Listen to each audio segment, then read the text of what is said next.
एक बार ईश्वर के मुख्य नाम ओम का उच्चारण करेंगे। ओ।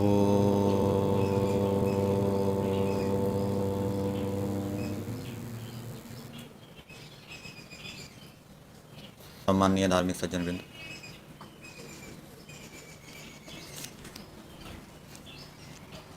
उपासना मनुष्यों को किसकी करनी चाहिए? उपासना किसकी होती है? उपासना जड़ की होती है अथवा चेतन की होती है? यदि चेतन की होती है तो चेतनों में किसकी उपासना करनी चाहिए?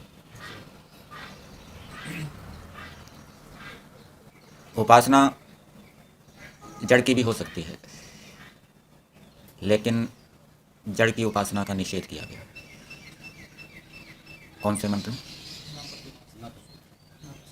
अंधन तमः प्रविशन्ति ये संभूति मुपासते ततो भूयावते तमो या उ संभूत्याम रतः। जड़ की उपासना हो सकती है, लेकिन जड़ की उपासना का निषेध किया है।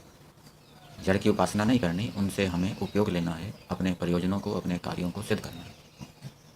उपासना चेतन की। चेतन में माता पिता है, गुरु आचार्य हैं, मित्र साथी हैं, संबंधी हैं, सेवक हैं, कर्मचारी हैं, पड़ोसी हैं, प्रजाएं हैं और पशु पक्षी भी हैं। उपासना इनसे करनी चाहिए, इनसे प्रेम करना चाहिए। मित्रस्य चक्षुषा सर्वाणि भूतानि समीक्षन्ताम् मित्रस्य चक्षुषा समीक्षामहे मित्रस्य चक्षुषा अहम समीक्षे। प्रेम सबसे करना चाहिए, प्रीति सबसे करनी चाहिए, सब चेतनों से उपासना करनी चाहिए। और प्रेम ईश्वर से भी करना चाहिए। कितना प्रेम करें? माता पिता गुरु आचार्यों से कितना प्रेम करें और ईश्वर से प्रेम कितना करें?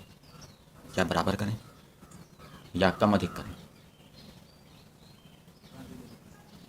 तो इस विषय में ऋषि दयानंद जी ने संस्कार विधि में वेदारंभ संस्कार में, जहाँ पर गायत्री मंत्र का अर्थ दिया है, वहाँ पर अंत में यह दिया है कि ईश्वर, भाव रूप में बताता हूँ, कि ईश्वर के तुल्य अथवा अधिक किसी अन्य को उपास्य इष्ट देव ना माने। क्या बताया? ईश्वर के तुल्य अथवा अधिक किसी अन्य को उपास्य इष्ट देव न माने। कम तो मान सकते हैं, ईश्वर से जो भिन्न है उनको हम उपास्य ईश्वर से कम मानेंगे।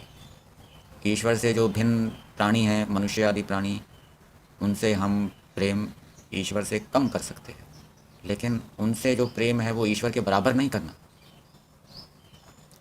माता पिता गुरु आचार्य मित्र साथियों से जितना प्रेम करना है उतना ही ईश्वर से नहीं होना चाहिए। ईश्वर से प्रेम की मात्रा कैसी होनी चाहिए? उनसे अधिक होनी चाहिए। इसलिए उपनिषद के अंदर एक वाक्य आपने सुना होगा, यानी अस्माकं सुचरितानि तानि त्वया उपास्यानि नोत्राणि। माता पिता अथवा गुरु आचार्य अपने संतानों और शिष्यों को कहते हैं कि जो हमारे अच्छे कर्म हैं अथवा अच्छे गुण हैं उनका तुम ग्रहण करो, और जो हम कोई गलत कार्य करते हैं, हमारे अंदर कोई दोष है, बुराई है, उसका तुम ग्रहण मत करो। और व्यवहार भानु में ये भी लिखा है कि माता पिता गुरु आचार्य यदि अधर्म का उपदेश दें, अधर्म करने की आज्ञा दें, तो संतान अथवा शिष्य उसका पालन न करें।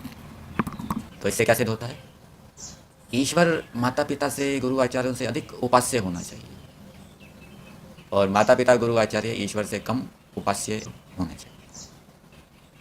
ठीक, ये वेद की आज्ञा है, ये वेद मार्ग है, और इस वेद मार्ग पर यदि मनुष्य चलेगा तो उसको संसार के अंदर भी सुख की प्राप्ति होगी और परलोक भी उसका सुधरेगा।